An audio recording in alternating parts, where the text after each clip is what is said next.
Mananampalataya, paano ba magiging talagang kaibigan si Kristo? Paano ba makikipagkaibigan sa Diyos? How do you really get close to God? How to be a strong, victorious, joyful, and serene Christian? How to be really spiritual? Ang pamagat po ng pag-aaral natin ngayon, Get Personal with Jesus. Gawing personal ang relasyon at pakikitungo sa Panginoong Jesus. Aming Ama sa Langit, kami nagpapasalamat po sa tinatamasa naming kalusugan. Salamat po sapagkat kami ay malaya na nakapagtipon-tipon. Salamat po, Panginoon, sapagkat kayo ay liwanag, kayo ang aming lakas, kayo ang aming buhay. Mangusap po kayo sa amin, turuan nyo kami ng isang personal na relasyon sa inyo. Ipakita nyo sa amin ang dapat naming makita. At nawa, Panginoon, madagdagan man ang aming karunungan, magamit ito upang malapit kami sa inyo, upang lalo kami maging kawangis ng iyong anak na si Jesus, at lalo naman kami maging kalugod-lugod sa inyo. Bless us. Speak, O Father. Speak to your people. Lead us unto greater godliness. In the name of your Son, Jesus, we reject, rebuke, and drive away any presence of evil, and we frustrate any malicious plan against your holy assembly. We hide in the shadow of your love and protection, and we seek your light. Let your light shine upon us. In the name of Jesus, our Savior, we pray. Get personal with Jesus. Bakit po marami mga karanasan ng mga tao na religious experience, pero walang spiritual experience na kasama? Not everybody who goes to church actually gets a private audience with the Lord. Hindi ko mo ang isang tao ay relihiyoso o matagal nang may relihiyon sa kanyang buhay ay espiritual at banal na nga siya. What are the two modes of relating with God among many other spiritual modes? One of that is what we really see all the time, which is corporate. The corporate mode of relating with God. It is through the church or the assembly, through the congregation, through the fellowship. Meron po tayong pakikitungo sa Diyos na ginagawa natin bilang isang grupo, isang assembly, isang pangkat, isang iglesia. At ito po ay kilala at nakilalang lalo na ng mga naunang Kristiyano sa atin. Matapos ang Panginoon ay bumalik sa langit at naiwan ng mga mananampalataya na nangangapa kung ano ang kanilang gagawin, sila ay laging nagsama-sama. Acts chapter 2 verses 42 to 47. They devoted themselves to the apostles' teaching and to the fellowship, to the breaking of bread and to prayer. Everyone was filled with awe, and many wonders and miraculous signs were done by the apostles. All the believers were together and had everything in common. Selling their possessions and goods, they gave to everyone as he had need. Every day they continued to meet together in the temple courts. They broke bread in their homes and ate together with glad and sincere hearts, praising God and enjoying the favor of all the people. And the Lord added to their number daily those who were being saved. Ito po ang report sa buhay ng mga unang Kristiyano. Dapat po nating tandaan na bago naging uso ang Kristyanismo, ang relihiyon sa Israel ay yung tinatawag nating Judaism. At ang Judaism ay mayroon po yan na isang main component na corporate worship. Ang mga tao ay nakikita-kita sa templo, sabay-sabay nilang ginagawa ang mga dapat nilang gawin, ang kanilang mga ritual, kung ano-ano pa. At nasanay doon ang mga Israelita, kaya nung naging Kristiyano sila, ipinagpatuloy nila yon, subalit ngayon mas personal.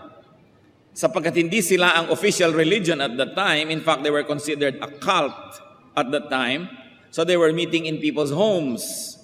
Pero patuloy yung kanilang corporate experience, that they would worship together, pray together. In fact, there was group learning, there was group meals even, there was a lot of group prayer, and the Lord would descend upon them and miraculous things would happen in the whole presence of everybody. There was communal life.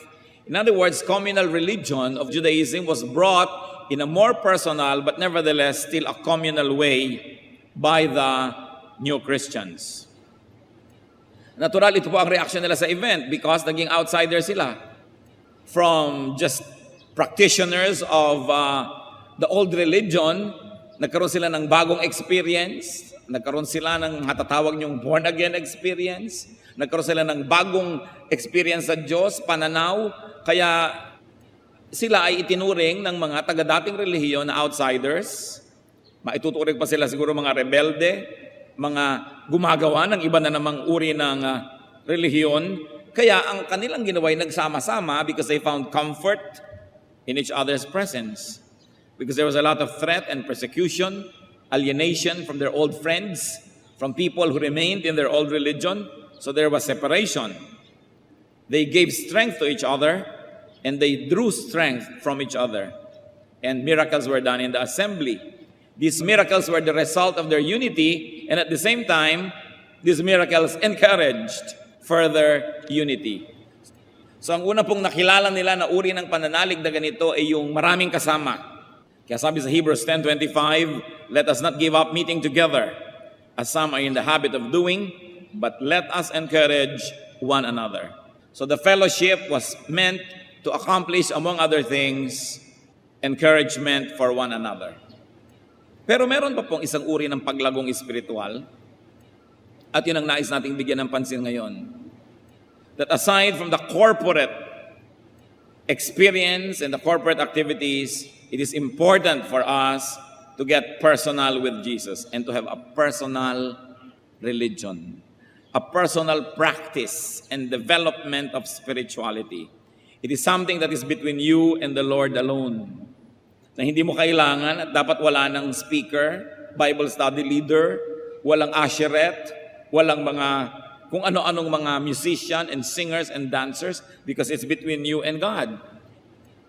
It is, and it must be prioritized alongside with corporate religious experience.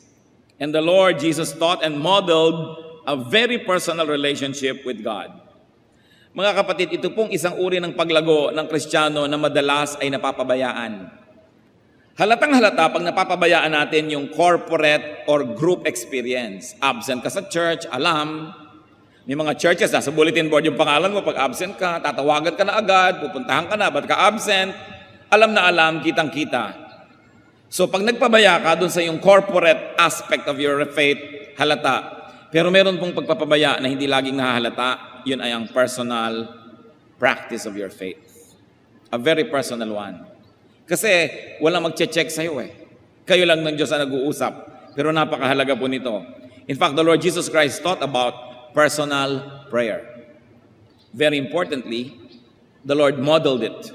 Matthew 14:22-23, among other verses that talk about the same thing. Immediately, Jesus made the disciples get into the boat and go on ahead of him to the other side while he dismissed the crowd. After he had dismissed them, he went up on a mountainside by himself to pray. When evening came, he was there alone. Ang Panginoon po ay maraming public activities, pero ang dami din niyang private and personal activities, especially personal prayer. The Lord also modeled personal worship. Mark 14:35-36. Going a little farther, he fell to the ground and prayed, Abba, Father. And he said, so on and so forth. That by himself, the Lord would worship without the group, without the choir, without everybody else. And therefore, the Lord had personal fellowship with the Father. Napaka-personal. And there was also, obviously, personal study of and reflection on the Word. As we can glean in Luke 2:46-47, nung ang batang Jesus, 12 years old, talked with the scholars at the temple. After 3 days, they, meaning Mary and Joseph, found him in the temple courts, sitting among the teachers, listening to them and asking them questions. Everyone who heard him was amazed at his understanding and his answers. If that body of scholars was to symbolize the Word of God, the known and written Word of God, he was there alone studying such words through these men. Meron siyang pag-aaral na mag-isa, at marahil hindi lang yon, nagbabasa rin siya ng mga scripture mag-isa. The Lord also practiced personal fasting. Hindi ko malaman ngayon kung bakit hindi na makapag-fast ang mga churches, kung hindi grupo, kung hindi ang dami-dami, tambak-tambak, sabay-sabay magpa-fast. But the Lord fasted privately. Luke 4:1-2, Jesus, full of the Holy Spirit, was led by the Spirit in the desert, where for 40 days he was tempted by the devil. He ate nothing during those days. The Lord also encouraged and taught about personal charities and good works. Matthew 6:3-4. But when you give to the needy, do not let your left hand know what your right hand is doing, so that your giving may be in secret.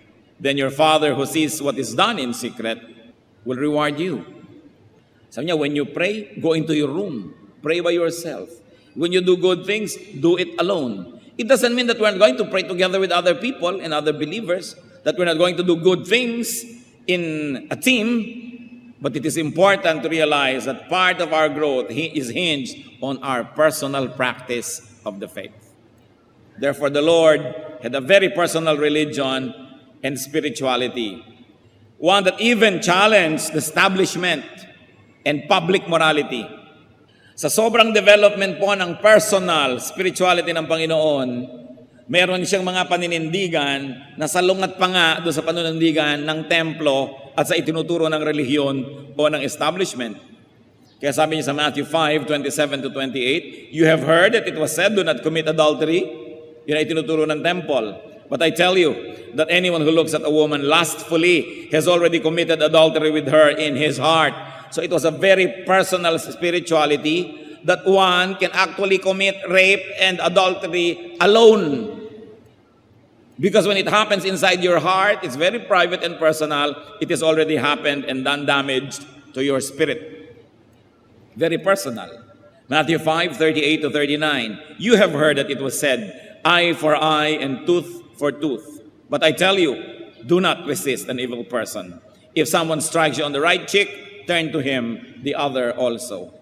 The official stand of the temple was eye for eye, tooth for tooth. Pero sabi niya, hindi yon. Dapat ganito.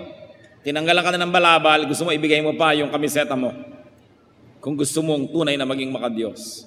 In Matthew 5:43-44, you have heard that it was said, love your neighbor and hate your enemy. But I tell you, love your enemies and pray for those who persecute you.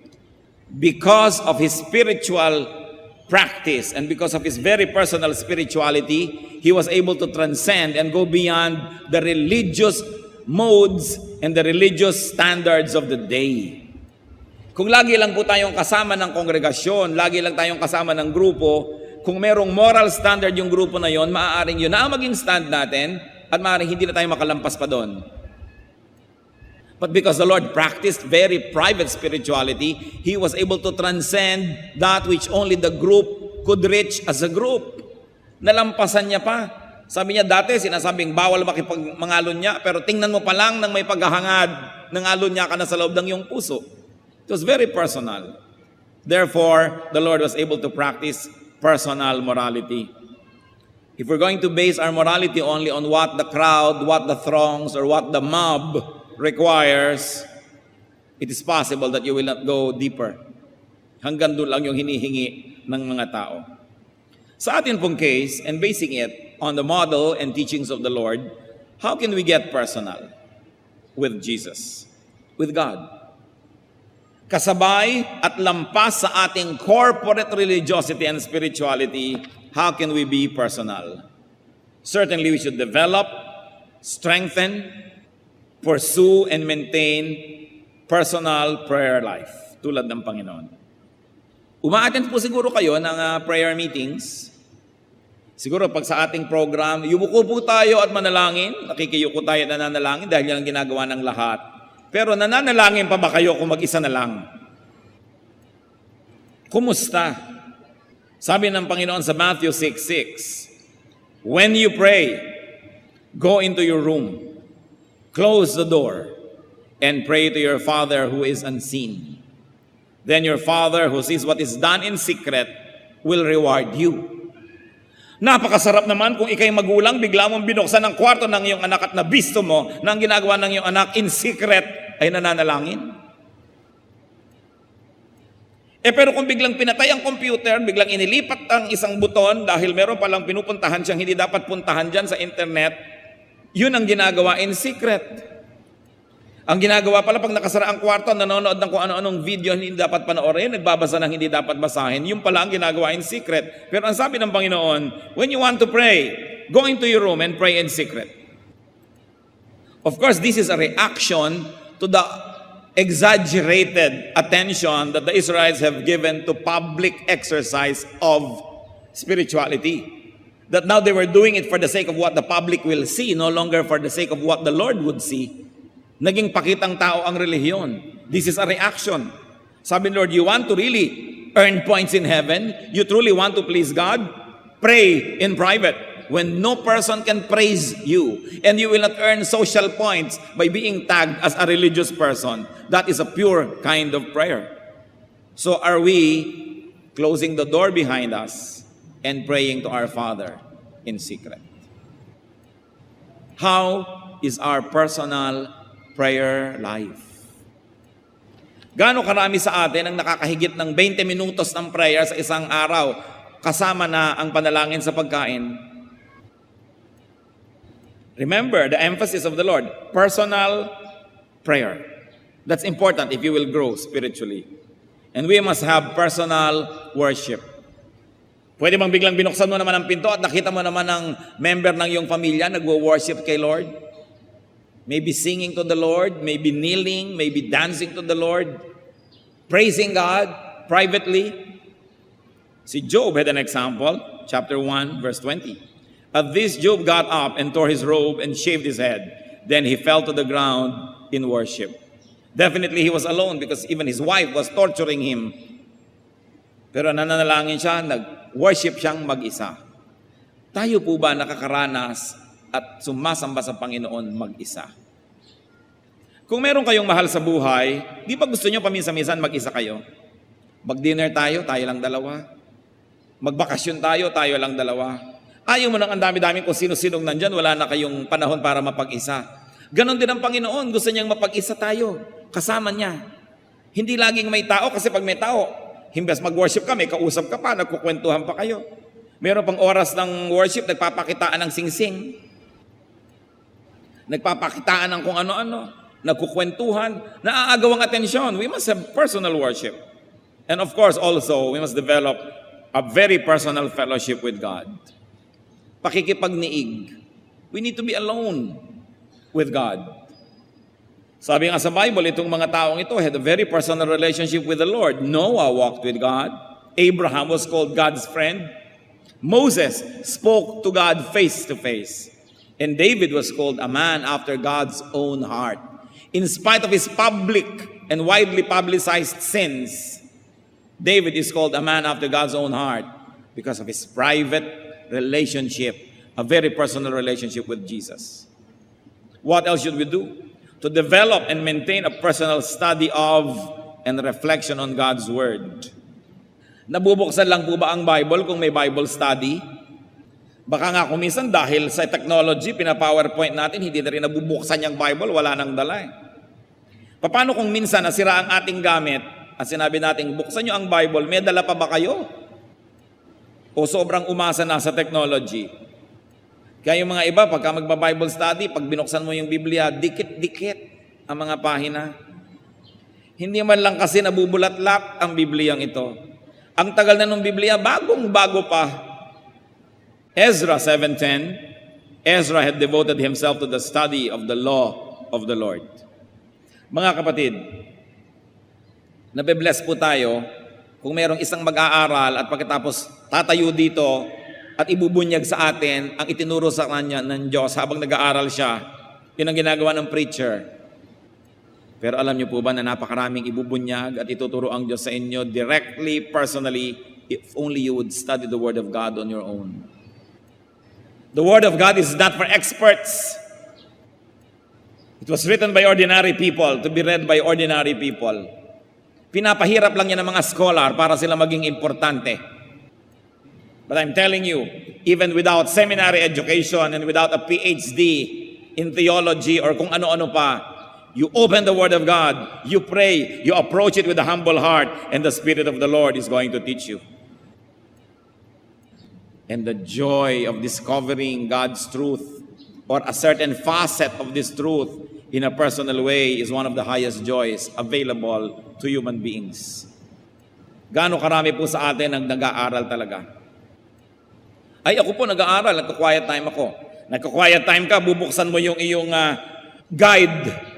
Bubuksan mo yung devotional mo sa page ganito, sa ganitong araw, babasahin mo yung sinabi ng author na basahin doon, at babasahin mo yung kanyang sinulat na konting essay, at pag sinabi niya, pray ka naman, at akala mo nag-aral ka na nga ng salita ng Diyos, binasa mo lang ang pag-aaral ng iba. Pero iba yung kayo mismo ng Panginoon na mag-uusap, mag-aaral. Napakahalaga nito mga kapatid. Huwag po tayong malibang na kung umaten kayo ng church at idinedeclare ang salita ng Diyos, kumpleto na. It's only one half of your growth. The other half must depend on your personal study.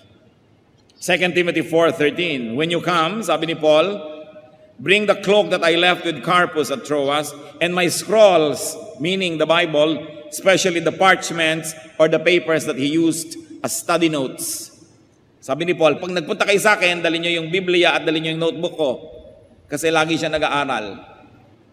Sa palagay nyo, bakit siya nakasulat ng nakasulat ng mga binabasa natin na epistles? Kasi mahilig siya mag-aral ng salita ng Diyos. Hindi siya umasa kung kani-kanino para mag-aral. Nag-aral siya mag-isa at umasya sa Espiritong Banal. Ngayon, baka naman biglang magkani-kanya na tayo ng interpretasyon. Magkagulot, magkahalo-halo ang balat sa tinalupan. How will you know if your interpretation is right? If your interpretation does not contradict all the other verses that talk about the same thing, then your interpretation must be right. Hindi yung sasabihin natin, your interpretation must be right if it agrees with mine. Hindi ganon. But if it agrees with all other parts of Scripture that talk about the same thing. Kasi hindi nyo nun pwedeng pagsabungin ang verse against verse. Dahil ito ang reading mo dito, may nagsasabing ganito tungkol din sa ganong bagay, kaya kailangan pinag-aaralan.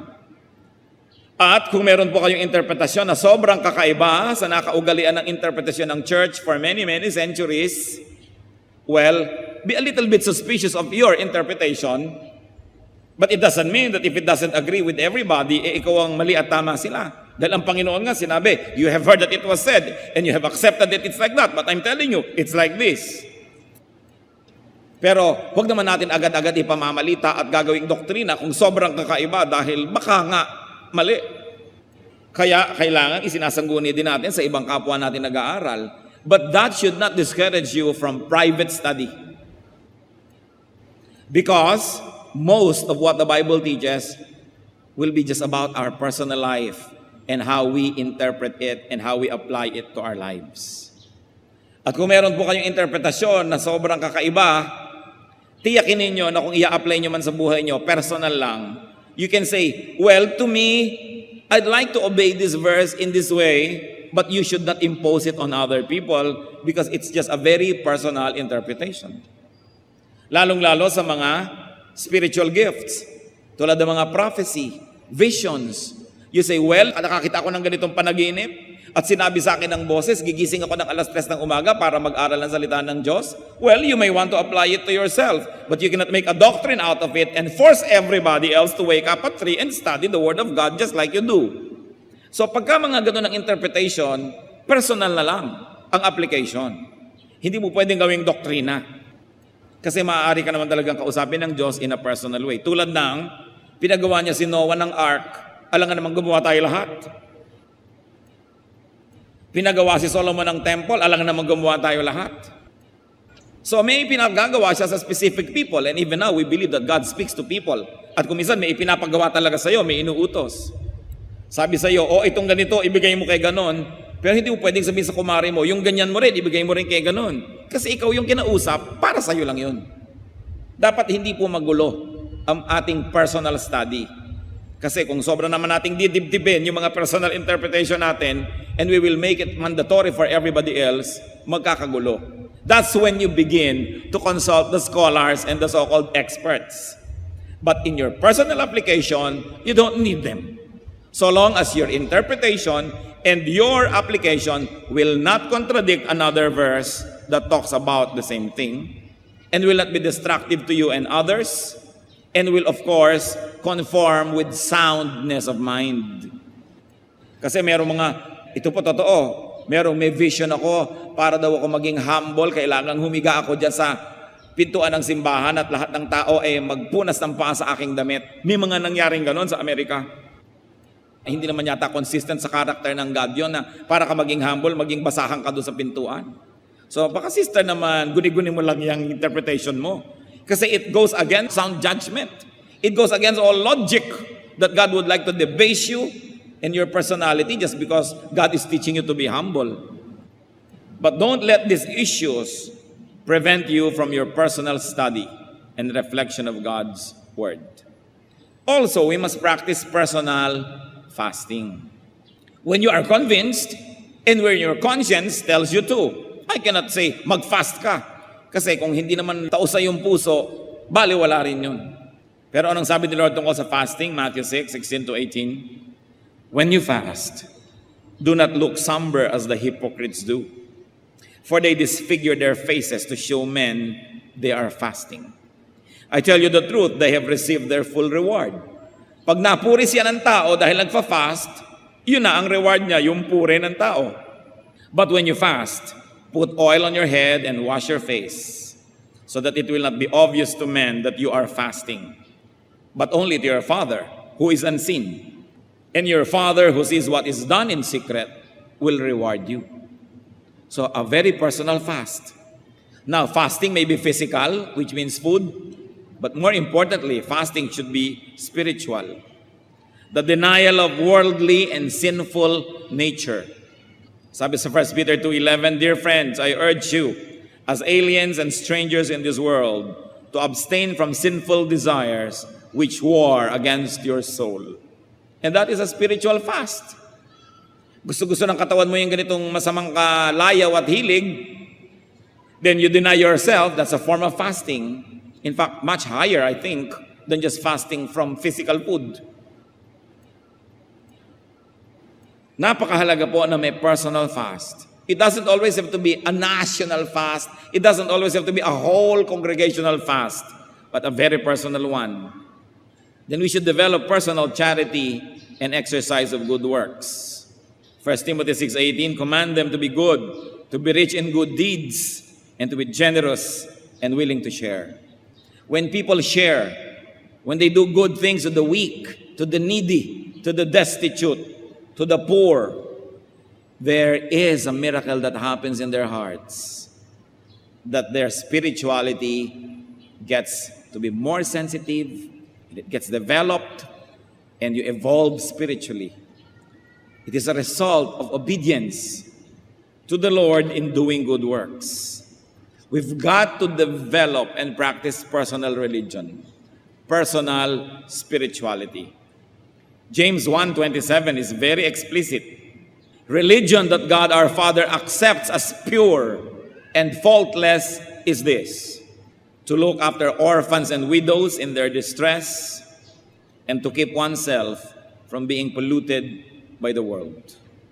Pag meron po tayong taong nasabing, yan relihiyoso, ang tanong, meron ba siyang charities? Siyempre, the orphans and widows here are representatives of a certain class of people. People who are disempowered, people who are marginalized, people who are weak and cannot defend themselves. So any person who says, I'm spiritual, I'm Christian, tanong, meron ka bang ginagawang kabutihan para sa mga kapuspalad? At kung sasabihin, ako nga kapuspalad, ako dapat gawa ng mabuti. Surely you will be able to find someone who is weaker and poorer than you are. There will always be the richer and the poorer person, the stronger and the weaker one, no matter what your station in life is. So do you have charities? Kasi ito daw pala yung pure religion.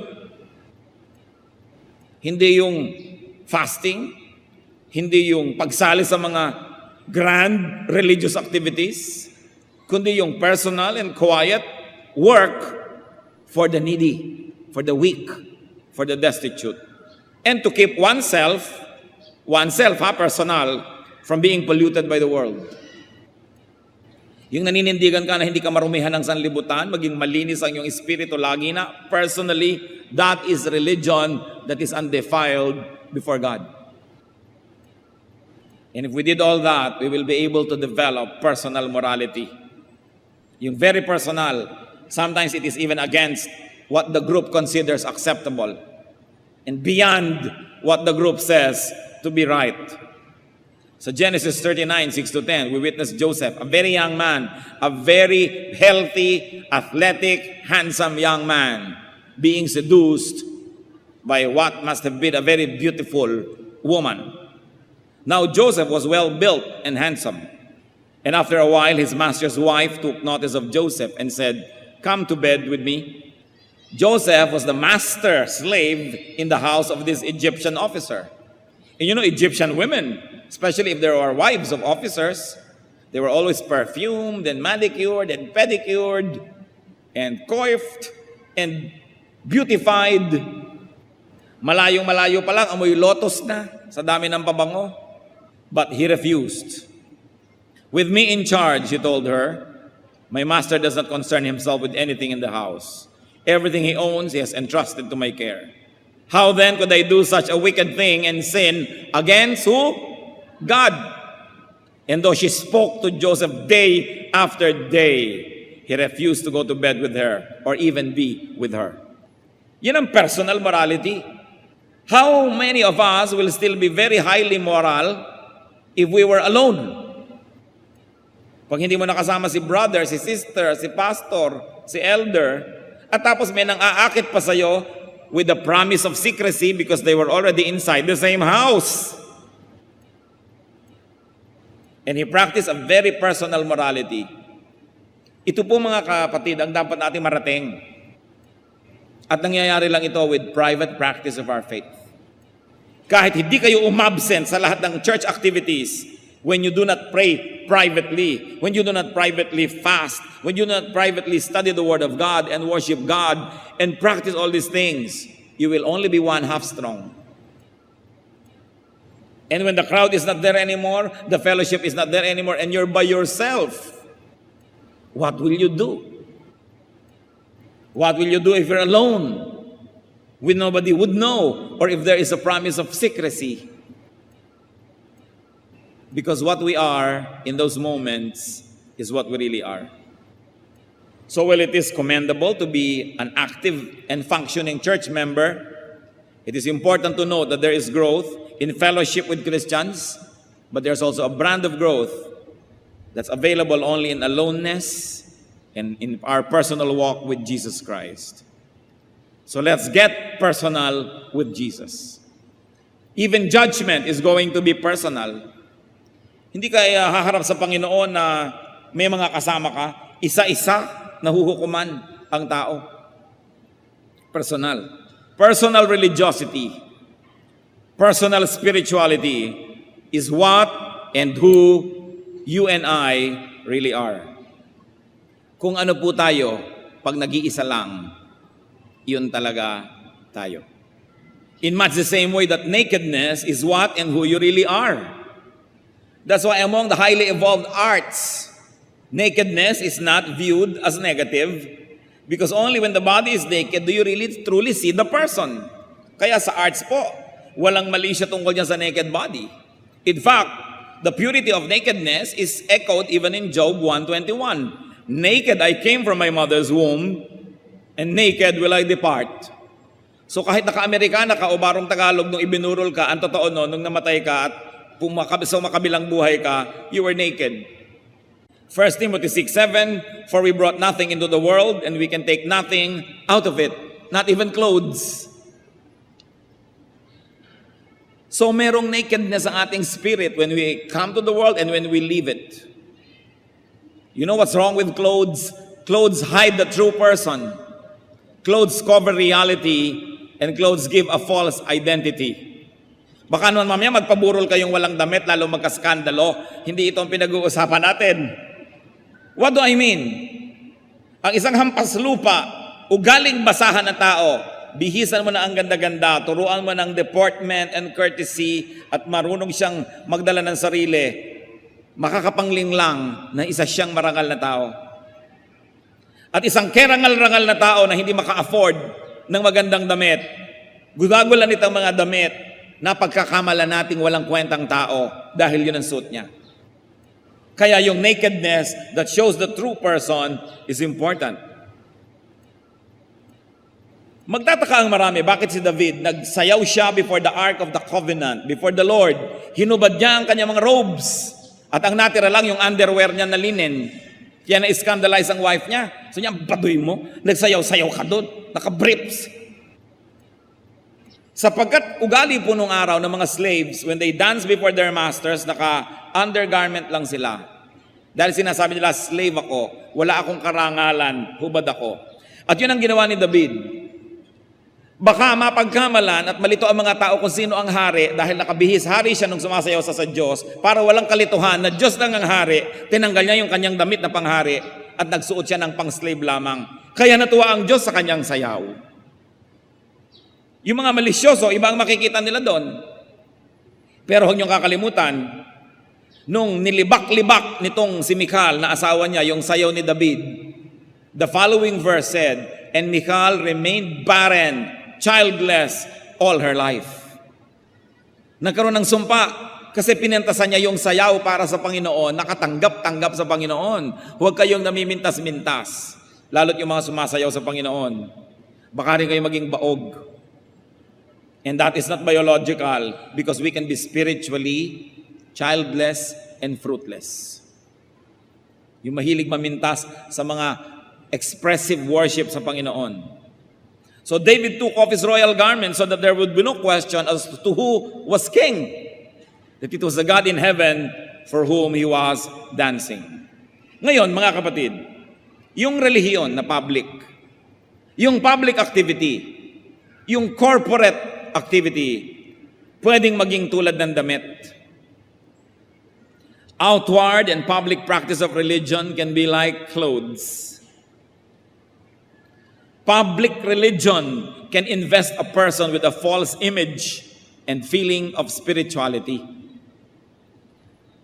Saka a-attend natin ng church, pero wala palang personal na relasyon, walang personal growth. Baka tayo ay malinlang na relihiyoso na nga tayo, na okay na nga tayo because we don't miss church once a week. That we attend public events. It's like clothes that can hide the truth. Kaya ang mahalaga, beyond it, pag binuksan, makikita totoo pa rin. Corporate religion has to be balanced by and rooted in personal spirituality. It must be rooted in personal relations with Jesus. Kaya, kahit ang church nyo ay maging pabaya, hindi nagpapa-prayer meeting, hindi kayo nasi-zero kasi may personal prayer kayo. Kahit ang church ay magkulang sa pagpapa-Bible study, hindi kayo mawawalan kasi meron kayong personal Bible study. In other words, magkulang man ang church leadership, magkulang man yung church, hindi kayo manganganib kasi meron kayong personal spirituality. Kung may personal na kayo, tapos mapag-aruga pa ang inyong church at ibinibigay lahat yung public events that can make you grow, di lalo tayong nagiging kawangis ni Kristo. And God is able to change us from glory to glory. Pero tatandaan ninyo, your church can do with you and for you only one half of your growth. The other half, you have to do on your own, alone with the Lord. Kailangan may pananagutan. Ang bata, pakainin mo ng pakainin bago umalis patungo ng eskwela. Kung maghapon na hindi kakain at maglalaro lang atupagin, hindi rin siya lulusog. Kailangan may sariling bait. Kailangan alagaan ang sarili. Kung pinapabayaan ka pa ng church mo, di lalo kang dapat mag-alaga sa iyong sarili. May mga ibang bata, bakit alauna ka na umuwi ng madaling araw? Yung nanay ko nga po, 2:00 pa. Tatay ko nga, hindi pa umuwi, 3 taon na . Yung pala wala nang nag-aalaga sa'yo, itatapon mo pa rin yung sarili mo. Di dapat lalo mo alagaan ang sarili mo. Hindi ka na pala naaalagaan ng magulang mo. Lugi ka naman kung pati ikaw magpabaya pa sa sarili mo. Kaya dapat inaalagaan natin ang ating sarili. Jesus emphasized spirituality that was very personal. What we are minus our clothes, what we are minus our public religious image and activities, is what we really are in the eyes of God. You can deceive people with your clothes and you can upgrade your image with clothing, but not with God. He knows who we are. You can impress people with religion. You can have a public office. You can sing in the choir. You can even preach. But in your private life is what you are before God. And that is what really matters. Do not rely on and do not be disgraced by public religion, although it has its own importance, but it is not everything. This was the Lord's sharp rebuke to the religious leaders of His time, to the religious people. At ito rin po ang rebuke ni Jose Rizal sa Christianity practiced in this country during his time. It was all public. There was nothing personal. Ang mga Pilipino noong panahon ni Jose Rizal, nagsisimbang lahat. Nandun lahat sa mga activities ng simbahan. Pero inisa-isa niyang ipakita ang mga karakter sa Noli Me Tangere, sa El Filibusterismo, ang kabulukan ng mga tao, ang kabulukan ng mga manang at manong, ang kabulukan ng mga nangunguna sa relihiyon, talamak na talamak at napakabaho, pero buong buo ang public religious life. Yan ang ibinunyag ni Jose Rizal, cancer ng lipunan na tinanggalan niya ng takip at tabing. Ipinakita niya ang kawalang kabuluhan ng relihiyon sa Pilipinas, ang kapabayaan at ang kabiguan ng simbahan to create character. Na yung pinakamadadasalin, sila ang pinakamapang-api sa kanilang mga katulong, sa kanilang mga nasasakupan, dinadaya pati ang kanilang mga utusan sa bahay, na ang mga pinakamalaking mag-ambag sa simbahan, pinakamarami mga bisyo, at yun mismong nangunguna sa relihiyon ang pinakamaraming kasalanan. Ibinunyag ni Jose Rizal, kaya naman ang simbahan ang nanguna na ipabaril siya. Yan din ang ibinunyag ng Panginoon, kaya siya ipinapako. Pareho sila ng inabot na kapalaran. Matthew 23 verse 5, sabi ng Panginoon tungkol sa templo, sa relihiyon, sa religious climate of His time, everything they do is done for men to see. Panglabas, pakitang tao. Mark 12:38 to 40, as He taught, Jesus said, "Watch out for the teachers of the law. They like to walk around in flowing robes and be greeted in the marketplaces and have the most important seats in the synagogues and in the places of honor at banquets. They devour widows' houses and for a show make lengthy prayers. Such men will be punished most severely." Nakita niyo po ang salita ng Panginoon, pinakamasasakit, mahahapdi, laban sa mga relihiyoso. Sabi, higit na maparurusahan ng mga ito kaysa doon sa mga common criminals. Religious leaders na pinagsasamantalahan ng mga balo, mapagpanggap at mapagkunwari sa kanilang mga mahahabang mga dasal. Subalit ang loob ay bulok. Matthew 23:27, "Woe to you, teachers of the law and Pharisees, you hypocrites! You are like whitewashed tombs, which look beautiful on the outside, but on the inside are full of dead men's bones and everything unclean." Religious leaders are to be judged more severely. James 3:1, "Not many of us should presume to be teachers, my brothers, because you know that we who teach will be judged more strictly." So napakahalaga ang maging totoo. At pag sobra po tayong nahumaling sa public practice of our faith, we may be deluded into thinking that we have arrived, that we're all right. But it is really our personal spirituality that matters. So function in the context of Christian fellowship and family, but keep and prioritize your personal and intimate relations with Jesus. Have, exercise, and develop personal religion and spirituality. Gawin po natin, mga kapatid, na personal ito. Tuwing may naririnig tayo, ang itatanong natin, paano ko i-apply sa personal life ko? Napakadali sa atin na laging makinig ng salita ng Diyos, pero magbingi-bingihan naman at hindi ito sundin. Napakadali sa mga Kristiyano na hindi niya check ang kanyang pride, yung yabang, yung rebelliousness, and the lying spirit. Napakaraming mga Kristiyanong mga sinungaling. mga mandaraya, sa kapwa pa naman kapatid. Mag-iingat po kayo. Maraming nakikiattend ng church, naghahanap lang ng mapaprospect para utangan o bentahan ng kung ano-ano. Kuminsan nagtatagumpay sila, nakakarating sa matataas na offices in the church. Nagiging leader ng ganito, leader ng ganon. Kaya sinasabi natin, mga members, kung ang mga teacher nyo, mga leader, ay inuutang-utangan kayo, dinadaan-daanan kayo sa iyak-iyak at kung ano-ano, at magtitiwala kayo, suriin nyo muna, ipagtanong nyo muna. Kasi kadalasan yung mahilig mang ganyan, may record talaga yan, maraming nakakaalam. But of course naman, church leadership tries to be decent and not destroy people's reputation. Pero magtatanong-tanong kayo dahil hindi tinotolerate ng church yan. Yung minsan, yung mga iba, nagkakaroon sila ng matataas na posisyon dahil talagang sinadya nila yun, nagpakasakit ng mga 2-3 taon, nagpapadama lang pala, at kung meron na ng ating pagtitiwala, ay saka sumasalakay. So dapat tayong maingat. Ganyan ang sinabi ng Panginoon, you devour widows' houses. You don't only devour the widows' houses, but many religious leaders devour the widows. Sometimes, even religious leaders devour the youth. Pinagsasamantalahan ng mga young people. Kunwari ay magre-retreat, magka-camp, kunwari ay may overnight fellowship. Yun pala, sinasalakay at pinagsasamantalahan ng innocence ng mga kabataan. Susuriin nyo lalong-lalo ang mga youth leaders na ipagtitiwalaan nyo ng inyong mga anak na mga inosente. Sapagkat, ang sabi sa Bible, there are wolves dressed as lambs who are mingling with the people of God. May mga youth leader na sila ang sex molesters. Pinagtitiwalaan ninyo, yun pala sila ang sumisira sa inyong mga anak.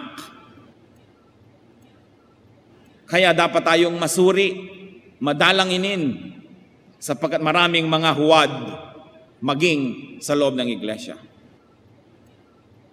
Alam lahat yan ng Diyos. Pero tayo kasi mga tao, ang ganda-ganda naman, laging naka-close neck siya, may dalang malaking King James Bible, magtitiwala ka na agad. Kaya sinasabi natin, it's not only what you see in public, that's why we should pray for discernment, that we should be able to feel in our heart what kind of heart the other person has. Huwag kayong magpapadala sa nakikita nyo lamang. Si Balagtas mismo, sinabi, pag ang isinalubong sa inyong pagdating ay maamong mukha't may pakitang giliw, ihanda na raw ang inyong gagamitin sapagkat ya'y kaaway na lihim. Pag masyadong magiliw, masyadong sister, brother, bago kayo magtiwala, suriin muna. And there are people who have complete control over their lacrimal glands. They can cry on cue. At kung naawa na kayo, natangay na ang inyong hikaw at pulseras, sapagkat marami nandadaya sa pangalan ng Diyos. Nagsasamantala sa pangalan ng relihiyon. It is important to develop personal relations with God and personal spirituality. Out of that, you can make your personal moral stands that can govern your life. Romans 14:22. So whatever you believe about these things, keep between yourself and God. How far more can you be personal? Sabi, keep it between yourself and God. And apply it as you would and as you are accountable to God. Blessed is the man who does not condemn himself by what he approves. And of course, you're talking about conscience. Sundin ang konsyensya. Yung konsyensya na nakababad sa salita ng Diyos. Yung konsyensyang nakaayon sa kalooban ng Diyos. Kumusta po ang ating personal prayer? Personal devotions. Personal Bible study. Personal works of charity and goodness to people. Kumusta ang ating personal worship? Ang ating personal life. This is where we are bare. Kaya po yung oblation sa UP nakahubad. Siyempre, noong mga 1930s, pinagtalunan pa kung lalagyan ng konting takip na dahon o hindi. Nanaig ang mga conservative, nilagyan ng konting dahon. Pero ang original concept noon wala. Because the oblation of UP is naked, looking up to heaven, saying, God, I am naked, clothe me with knowledge. We are all naked before God. We cannot hide anything. Hindi kayo lalago sa inaasahan at niloloob ng Diyos kung ito lang pagtitipon natin ang aasahan ninyo. Kailangan may sarili kayong pagsisikap Sariling personal na relasyon sa Diyos. Kaya kung may kulang pa tayo dito, yun ang pupuno. Napakahalaga. Aming Diyos, salamat, interesado kayo sa amin. Salamat po na kahit ang dami-dami namin, kaya niyong makipag-personal relationship with each one of us.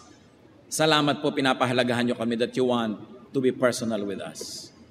Ituro mo sa amin, Lord, to be more personal with you. Ano bang ibig sabihin nun? Paano ba namin gagawin? At sa mga gumagawa na nito na nakakaunawa ng binabanggit mula sa pulpitong ito, salamat at ibinuyanyag at inihayag nyo na sa kanila yung kagalakan na nagmumula sa private worship, private prayer. Nawa kung meron pang hindi nakakaunawa nito, Panginoon, hindi pa gumagawa, maging hamon ng sandaling ito upang ito'y simulan. Mga kapatid, manalangin tayo ng matahimik, mataimtim. If you have already discovered the glory, the beauty, the joy of personal relations with God, personal worship, prayer, study, thank God. And develop it even more. Hindi nyo kayang ubusan at ubusin ng Diyos. Habang handa kayong lumalim at tumaas, handa siyang samahan kayo. At doon pa sa mga hindi na-develop ito, manalangin ngayon, humingi kayo sa Panginoon ng kapangyarihan na gawin ito. At magpasya to develop your personal reading, prayer, worship, your personal acts of goodness, your secret charities. That's what God loves. So be with the Lord and let the Lord give you personal, very personal messages in some moments of silence.